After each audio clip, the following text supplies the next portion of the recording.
Good evening. We're in Ecclesiastes 2.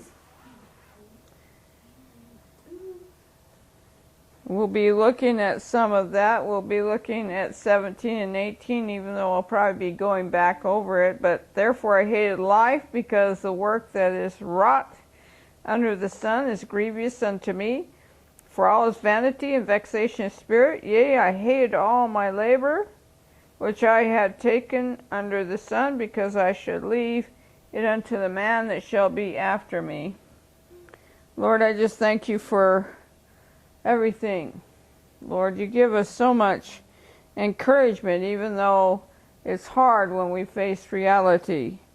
But Lord, in the end, you become our reality, and that's what's important. So we thank you for everything. We ask that you come down in a powerful way and enable me to do this message in a way that will indeed encourage others. And we just thank you and praise you, and we say this in your name. Amen. I call this message the graduation of man. You know, it's hard to come face to face with life the way it is. We know that it will eventually fade into a vast emptiness called time. Time marches on to a drum beat that we don't always understand. It has been known to lead one practically anywhere, since it can't be controlled, cause others to become lost in somewhere due to the fact it can't be stopped, and leave many in nowhere because it appears as if it has no destination. That's the reality of time. Humanity has no concept of time for the most part. We take it for granted. And the reason why is we have nothing to compare it with. We know about eternity, but can we really compare time with eternity? We often take it for granted because we don't think about the time we have, the time that we have wasted. We squander it when we think we have all the time in the world, and that happens when we're young. We look forward in time in order to plan what we want to do, in the future especially, but we overlook present opportunities because we assume we can put them off another day. I want you to look at James 4 with me. Keep your hands in the book Ecclesiastes. But I want you to look at James 4. James is considered the book of wisdom in the New Testament.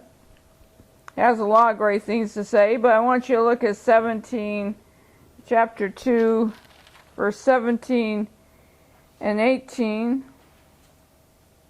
Let's see if I have it right. Sometimes I get things off. No, it's not that one. I didn't think so. It's actually in chapter 4. I looked at the wrong number. It's in chapter 4. We're going to look at 13 and through 15. It says, "Go to now, you that say, today or tomorrow we will go into such a city, and continue there a year, and buy and sell and get gain. Whereas you know not what shall be on the morrow. For what is your life? It's even a vapor that appeareth for a little time, and then vanishes away. For that you ought to say, if the Lord will, we shall live, and do this or that." We often assume we have control of time. We often gauge time according to projects, plans, or events, and sometimes even our age. And yet we are rarely aware that for the most part we're just passing the time that we have. Now consider the preacher. How did he use time in the past? Well, basically, he used time to try to prove some point. Think about that for a minute. He used time to prove some point. And what was the point? The point was that he believed there was something in life and in the world that counted. And he set out to prove that. How many of us set out to prove something? To prove we're important. To prove we know what we know. To prove that we have value. What do we set out to prove, and how has that worked for us? How many have faced failure because of it? So he had a real understanding of what we often do with our time. We often want to prove some point. When you realize that you use time to pursue the idea of life, to try to find some meaning instead of living life, what does that do to your concept of life in the end? What did it do to your concept of life when you set out to prove that there's value, that there's substance in your present life without really living life? That's a question that we have to realize. You see, remember the preacher's conclusion to his pursuits is that they were all vanity. In other words, they were a waste of time. Can you imagine seeking out, trying to prove points in your life and finding out it was a waste of time? The one thing we really regret is wasting our time. We often don't think about it in our early years because we think we have all the time in the world. But in doing so, how many of us have wasted the time and looked backwards and regretted that we wasted time? We don't understand that not only have we wasted time, we wasted our life. For what? That is the struggle that many people come to. When he realized, the preacher, of course this was before he was a preacher, when he realized that there would be no remembrance of him along with the fool in the end, guess what? He began to question everything. See, when we think we've got a handle on things, that we have control of it, we don't question ourselves, we don't question what we do, we think we're pretty much on top of things. It's when we come to the end of everything and find out it was really a waste of time that we begin to question things. When we find out we wasted our time, our energy, and everything on something that was vanity in the end, then we have to come face to face with the reality of life. Excuse me. That's hard to do. You see, we spend most of our time trying to figure out how to get our narrative to work, our reality to work, our ideas and concepts of life to really fit into our boxes and prove to be true in the end. And when we come to the end of all of it and find out it's a bunch of nonsense and foolishness, then we really begin to get excited about our life because we say, what is life all about after all? You see, when we begin to understand that life is nothing what we expect it to be, and we come to the end of it, then we look at it like 17. Therefore I hated life, because the work that is wrought under the sun is grievous unto me, for all is vanity and vexation of spirit. Everything we worked for, everything we thought was of value. Some people never come to this crisis, but there are some that do. When I was at my class reunion, we're talking about people that, you know, it's almost our 50th class year, 50th reunion when I saw some of them. And you can tell that some of them matured. Some of them had actually crossed over some major points in their life and had to come to terms with certain things and the choices that they made. But there were some that were still holding on to the old way. There were some that held on to past memories because they identified with that more to their happiness in life and then to the present. You have to get past all of that. You have to realize that everything in life in this world is vanity, and it's going to leave you in vexation of spirit. And then you're going to hate your existence because nothing makes sense. And you have to look at all the things you've done, and you look back, and I've seen this with people, and they say, everything I've done proves to be nothing more than a waste of time. Why did I do that? Why did I spend so many years looking for this castle on the hill, and I end up in a regular house that I have to maintain and keep? Reality has to, at times, really hit us in the face, because when it does, what we learn is that we were very immature in the first place. We were foolish in our ideas. We were not smart when we started out, and we had a lot of things to learn before we could ever become wise. Many are looking to life to bring them some purpose, but you know, it leads to dead ends. It leads to lifeless activities and senseless pursuits, especially if God's missing from the equation. And that's most of people's life.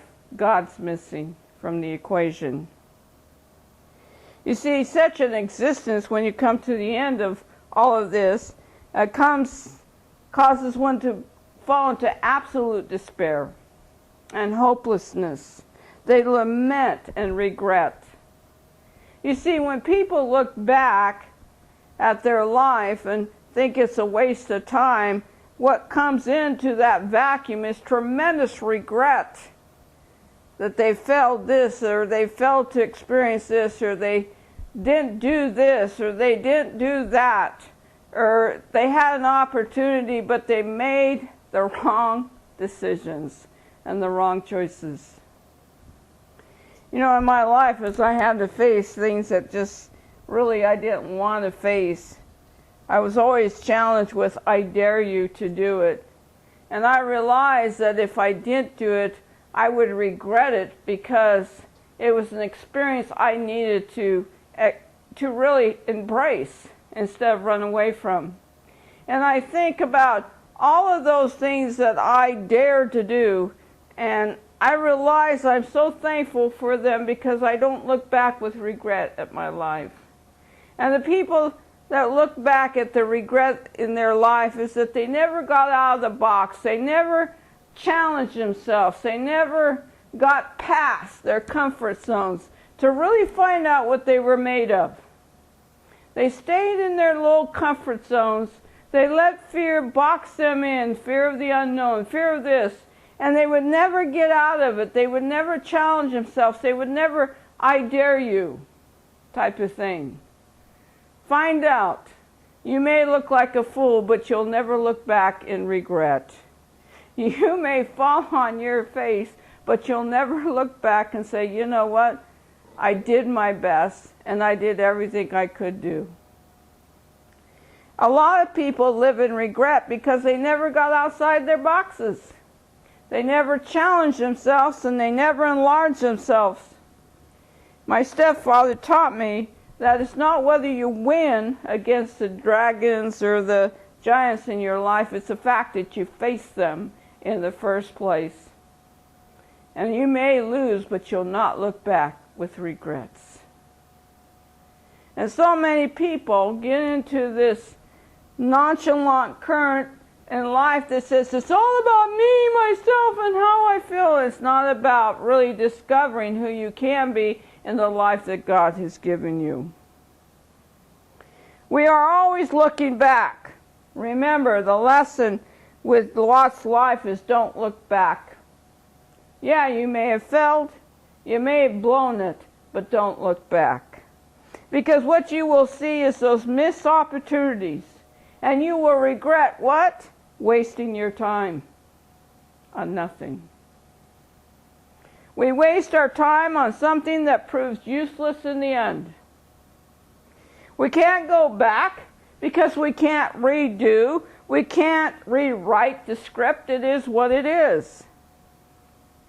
And of course that regret is that we failed to make the right choice in the first place. And sometimes the right choice is to go ahead and risk falling on your face. That right choice is, hey, you're never going to know what you're made of until you challenge yourself and allow yourself to be challenged. I don't want to live in regrets. I don't want to look back and let my past haunt me because I let the fears keep me from going forward. The Lord has allowed me to experience life in various ways, and I'm so thankful that some of the opportunities He presented to me scared me half to death, but I thought, no, the Lord has opened the door. I need to walk through that door. It doesn't matter how I come out looking, because I might come out looking stupid or foolish, but I would be a fool not to walk through that door. I realized that God used those doors to prepare me for the next door. He never opened a door until He first prepared me to walk through it. I had to trust Him with my experiences. I had to trust Him in every way possible. You know, that's the biggest problem with Christians today, is they don't trust Him.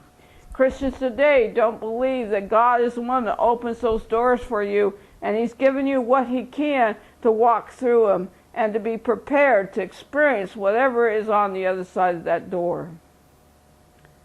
So many people look back with regrets because they never walked through those doors. They didn't have the faith to trust God. As we look at most of our life, I think, how many years have you wasted your time? Well, I wasted my time. But you know what? The Lord didn't let me waste my time in the end. As soon as I let Him take control of my life, I found that my time was never wasted. There was challenges, but never wasted. We always come back to the reality that if we make the wrong choices, we often experience that tremendous bitterness of the soul and vexation of the spirit. Because we never walked through those doors. We never accepted the challenge. We didn't want to be pushed or enlarged. We wanted to make sure we were in control instead of letting God control. And so many times when people don't walk through those doors, it's because they're trying to control their reality instead of trusting God to get them where they need to be in their life with Him. Let's look at verse 18. It says, Yea, I hated all my labor which I had taken unto the Son, because I should leave it unto the man that shall be after me. He had a terrible time thinking, I've worked so hard that I'm leaving this for somebody else to enjoy. I remember when we were living in Napa, we worked really hard to make this house look special, the outside, the outdoors. It looked like you could even have a wedding there. And I worried about, man, Lord, if someone doesn't walk in here that has the same vision and be able to keep this house up, it's like I wasted all my time. I wrestled with that. And the Lord says, it's none of your business. It's going to be someone else's home. It's going to be someone else's sanctuary, so get over it. Don't look back. It doesn't matter, because they're not going to have the same vision as you do. Don't expect people to have the same vision as you do. Let it go. See, Solomon had a vision for his kingdom, but no one would share in that vision with him. God gave him that vision, allowed him to have that vision, and he's the one that pursued it the way he thought he should. would anybody come behind him and have that same vision? No, they're not going to have that same vision. I remember working for a guy who had this vision. It was grandeur, bridge vision. I mean, he was a very successful businessman in his former life, became a Christian. Of course, I think if you could look at his life, there was a lot to behold, or whatever in his former life. And he expected everybody to come and have the same vision as he did. And he got mad at them because they didn't have the same vision. He couldn't understand why they wouldn't step up to the plate and do what he wanted them to do. And so one day he was talking to me, and he was talking about his great life before he had come to this life he was now in as a Christian, supposedly. And I looked at him, I said, "You don't get it, do you?" And he says, "What's that?" I said, "Nobody has your vision. You alone have it. You're the one that has to carry it out. Don't expect anybody else to have your vision." No one would have the same vision as Solomon. Could he accept that? Not in his mind, because he worked so hard to bring forth this vision that it was very hard to think it was going to go in somebody else's hands that wouldn't have the same vision. But that's the way it is. So what did he hate next? He hated the fact that he labored so hard to build such a kingdom, such a reality that the next person could easily lose it. And they did, by the way. See, if this life had no purpose, then what about our labors? If they have no purpose, why are we doing the best we can when we're leaving for other people who do not have the same vision? After all, our labor should bring some type of distinction to us, especially if we do our best and it creates a whole beautiful reality out there. We think that our vision or our labor should contribute to our worth or show our value or show distinction. What we have to remember is regardless how great the labors are, they will not change one's end. Doesn't matter how great Solomon built his kingdom, he was still going to die. He was still going to leave it. It doesn't make sense when you work so hard in this world for great things to happen, that in the end they become small and insignificant or unimportant to the people that follow. Regardless of how great the labors are, they're not going to change our end. They're not going to change other people who don't understand it.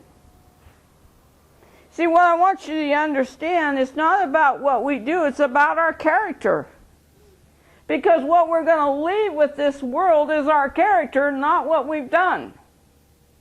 What kind of character have you established in this world? You see, our labors are about our character. Do we have the conviction? Do we have that vision? Do we have that with all to see those through the end? That's what our character is all about. Keeping our word, maintaining our walk, holding that line for ourselves. Our labor should speak of character and not of our greatness. Solomon didn't quite get that.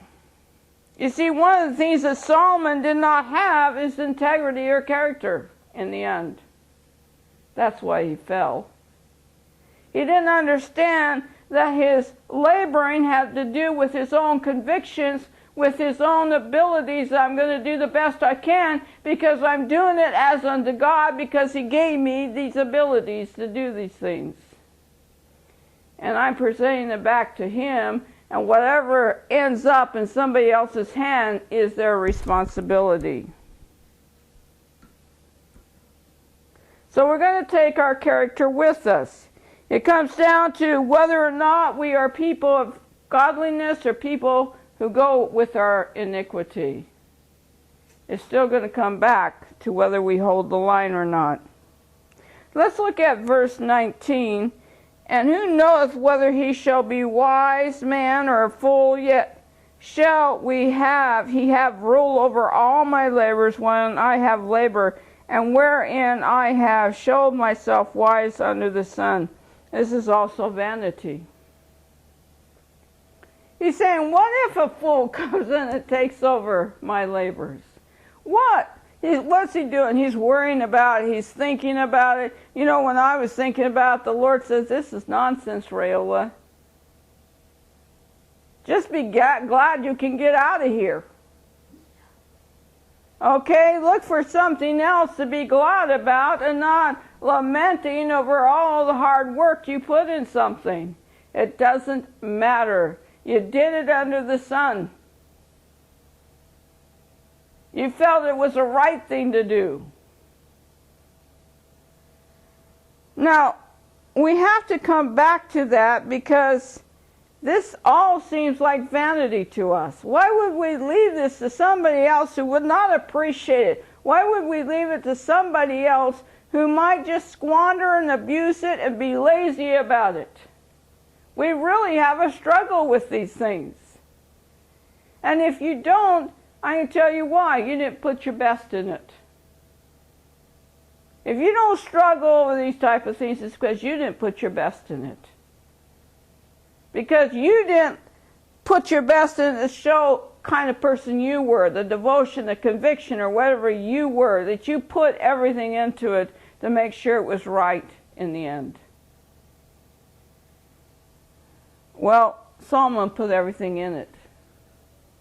And he really had a hard time thinking about all this, that here he was, a man that had given much wisdom and ability. He made it all possible, and yet it was probably going to end up in the hands of a fool who would in the end rule over it, his labors, rule over the kingdom. And he said, you know, even though I've shown myself wise, it won't matter because it's under the sun. And he realized even that concern was vanity in the end. It's all vanity. Now this is a man that's graduating. He's graduating from this ridiculous idea of self-sufficiency and his strength into a reality that he can't change anything, into the other aspect that everything I do is probably going to end up under the rule of a fool eventually, who's going to destroy it.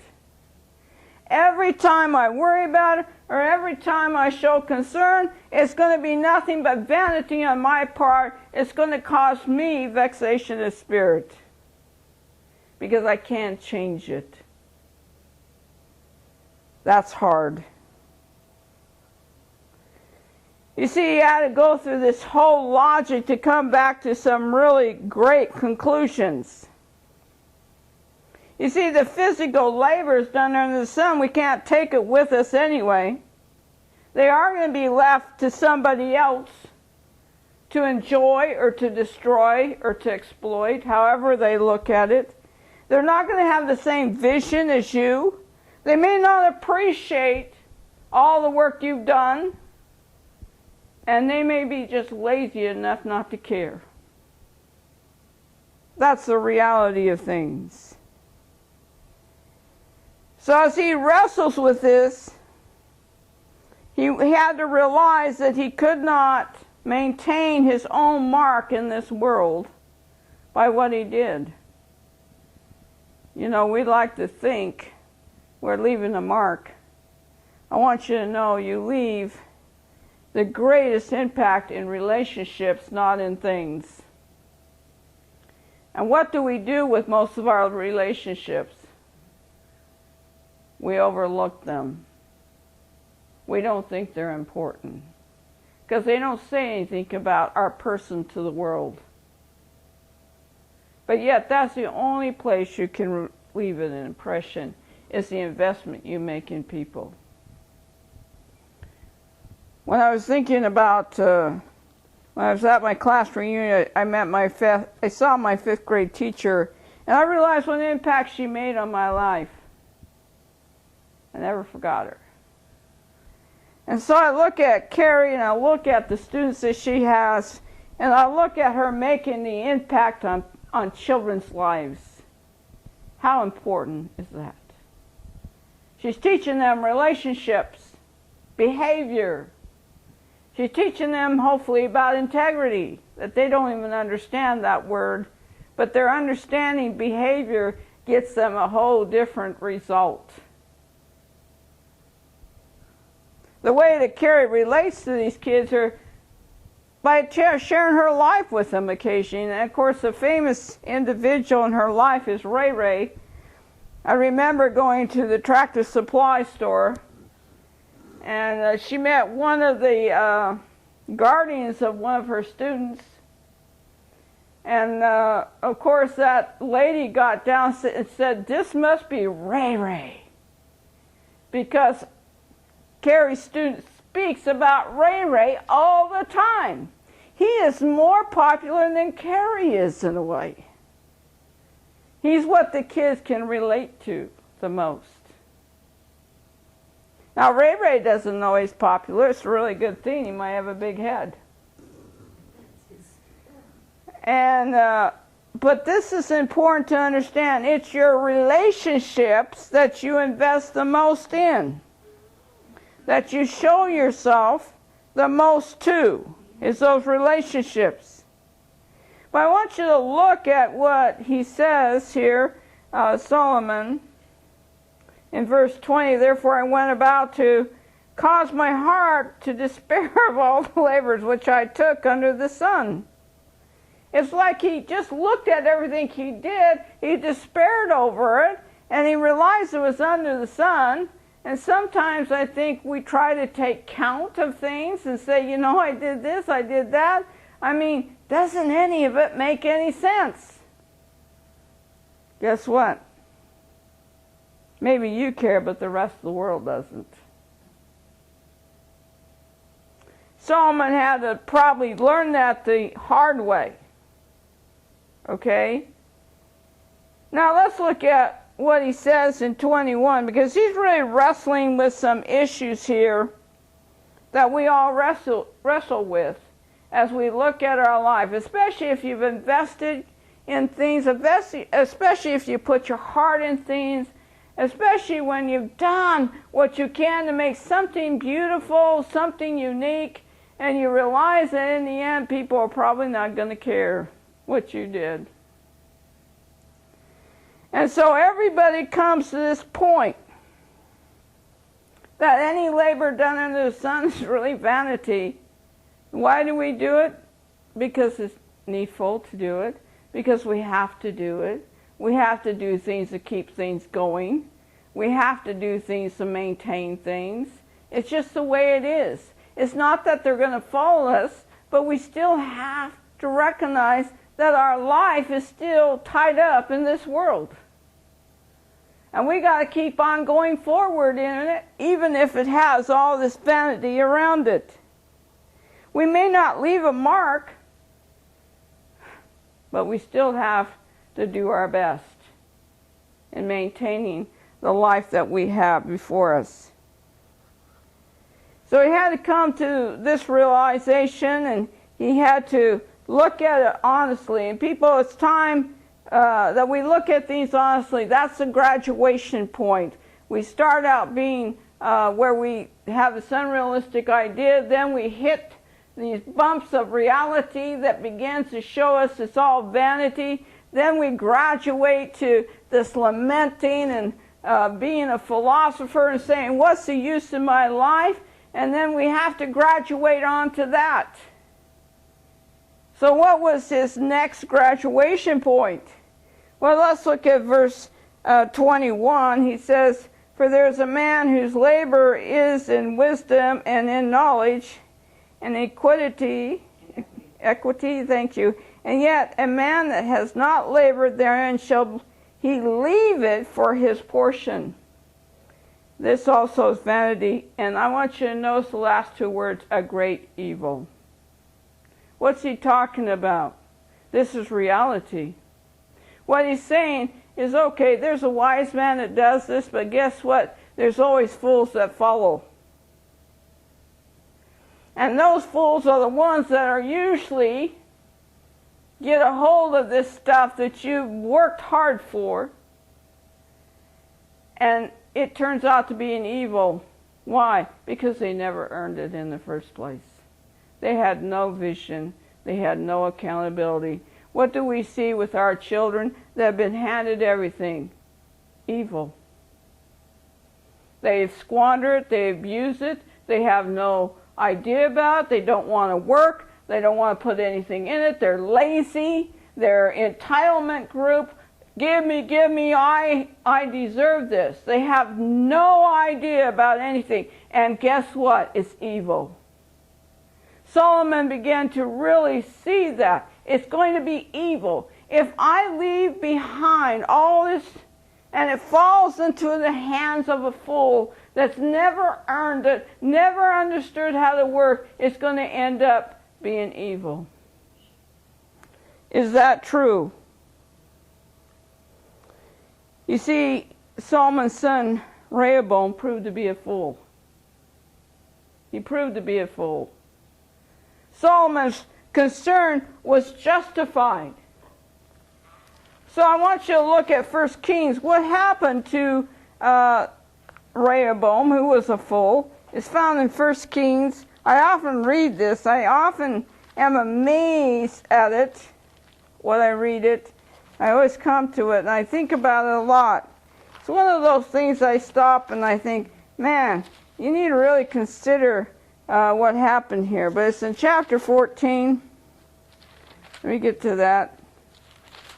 And it's in verses 25, beginning in 25. It came to pass in the 5th year of King Rehoboam that king of Egypt came up against Jerusalem. And he took away the treasures of the house of the Lord and the treasures of the king's house. He even took away all, and he took away all the shields of gold which Solomon had made. And King Rehoboam made it their stead brazen shields and committed them into the hands of the chief of the guard, which kept the door of the king's house. Now consider what happened here. Solomon had made these beautiful shields of gold for the house, and he had established this incredible kingdom. But look at what happened. It was reduced by judgment. Judgment. It went from that which had divine blessing, that of gold, to divine judgment, that of brass. And it went there in one generation. One generation. President Reagan says we are only one generation from communism. We're only one generation from that which is destruction. It only takes one generation to fall. I fear for us as Christians in the church today in America, we settle for the bronze after losing the gold. We make believe that nothing has changed when everything is changing around us, because we don't hold tight to what? The rock. You see, we have to understand with man, he's ever regressing. He never progresses when man gets into the equation of something. Any progress takes great sacrifice, people, and work. It takes foresight and commitment. Fools are always on a downward slide, while those with foresight are prepared to advance forward. You see, the problem with the church today is we have no foresight. We have no vision. We have no commitment.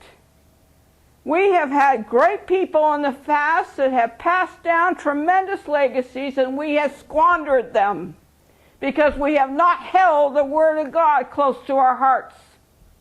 We have not held Christ close to our hearts. We have not made God our main focus. And now we have nothing but bronze that shows we have been judged. The glory of God is not there. The anointing is not there. The passion's not there. The worship's not there. We convince ourselves it is. We bring out our bronze shields and say, we still have it. No, you do not. But you accept the less because you don't want to face what's true. Solomon was facing what's true here. He knew as soon as it went into the hands of a fool that that fool would lose it. Today we have a lot of foolish people. You know why? Because they refuse to be disciples of Christ and believe His word and follow Him. They want to do their own thing and play their own game. And they say, I have gold here, when they don't even have bronze. It's a paper shield at best that blows in the wind of their ridiculousness. That's a tragedy that we have to face. But the beauty of it is that Solomon was facing it and he was writing it for our purpose. He wanted us to understand. That's the way life is. Get over it. What's important is what kind of investments you make in your relationships. He's going to get into that probably a little bit more as we go along. Now let's look at the next one.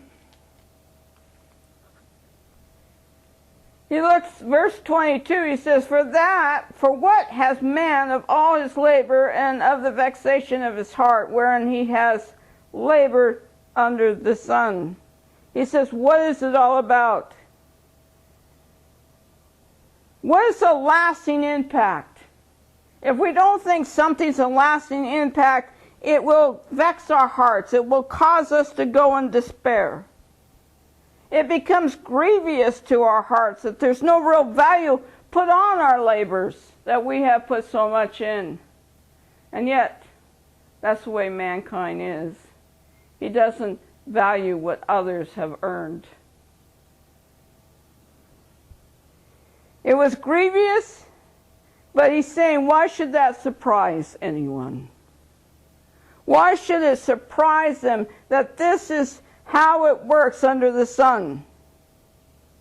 For look at what he says in verse 23. He says, for all his days are sorrows, and his travail grief, yea, his heart taketh not rest in the night. This is also vanity. We worry about it. We count the great cost of what we've lost because we put so much in it and others follow us and they're foolish in it. They don't take off where we left. They don't maintain what we have accomplished. And that is so hard to look at, okay? But why should it surprise us? Again, he says, for all his days are what? He's talking about man's days under the sun. They are sorrows, and the travail is tremendous grief. Yea, his heart taketh not rest in the night. This is also vanity. Why should we be surprised? Because we know, according to Genesis chapter 3, we're under a curse. That all of our days are going to be turmoil and sorrow. Why should we be surprised that that's true for us in this world? Why would we expect it any different? Job said in 5:7, yet man is born unto trouble as the sparks fly upward. That's the reality of man's existence in this world. But it's still hard to say, why does vanity mark so much of the world's activities and labors? It's still a surprise to us. The question is, do we not believe God's word in the first place?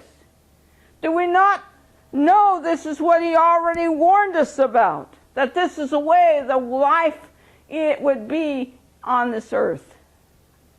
Don't explain, don't try to figure it out. And yet, how many times, look at what he says here, this is important.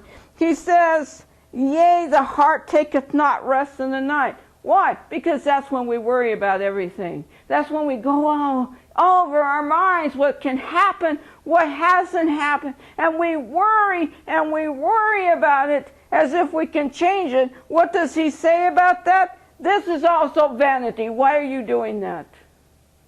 You're wasting your time. You can't change it.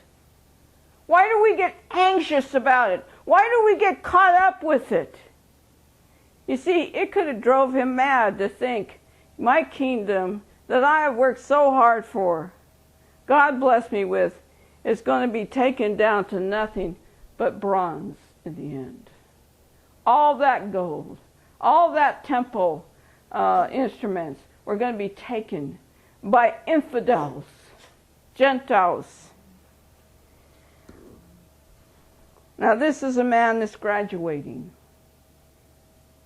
He's graduating from foolishness to lamentations, where he's just lamenting over what's so, looking at what will be so. He's being honest about all of it, all along the way, to come to a conclusion. It's amazing what kind of conclusion he finally came to. What kind of conclusion did he come to? Look at verse 24. He says, there's nothing better for a man than that he should eat and drink, that he should make his soul enjoy good in his labor. This also I saw that was from the hand of God. What is he saying? He's saying God has given you everything that can bring joy and purpose and meaning to your life, but you enjoy it for today. You don't look back. You don't try to figure out the future. You say, God bless me today with this, and I can enjoy it. I can enjoy this home. I can enjoy my labors because God gave me the opportunity to do this and to make something beautiful that I can enjoy, that others can enjoy. You see, Solomon graduated. He realized that this wasn't about him. It was about what God had entrusted him with, that he would allow him to enjoy the life that God had given him, not one that he had established. Can you believe that for yourself? Can you let that be your truth today? That everything God has given you is for you to enjoy it today. And not look back with regret or look forward with what you hope will be. But to enjoy what God has given you today. What did Jesus say? Take no thought for what you can get tomorrow. Just take thought for today. Enjoy what God has shown you and given you. Can we believe that for ourselves? Look at verse, let me get this, 25. For who can eat or who can hasten unto more than I? He says, you know, who could enjoy this more than I? But I still had to come back to the basics of what's true. Even as a king, even though I could have all this stuff, until I landed on the fact that God gave it. So I could enjoy it today. I couldn't really enjoy it. How much does man need to understand this? And then he concludes in verse 26, for God giveth to a man that is good in his sight, wisdom and knowledge and joy. He says, God gives us these things. Hopefully we have the wisdom to enjoy it. But look at what he says. He says, but to the sinner he giveth travail, to gather, to heap up, that he may give to him that is good before God. This is also vanity and vexation of spirit. In other words, we do reap what we sow. God can even bless the sinner with good things, but he heaps onto him basically points of judgment, even though it's something that God gives him to enjoy. He still fails the test.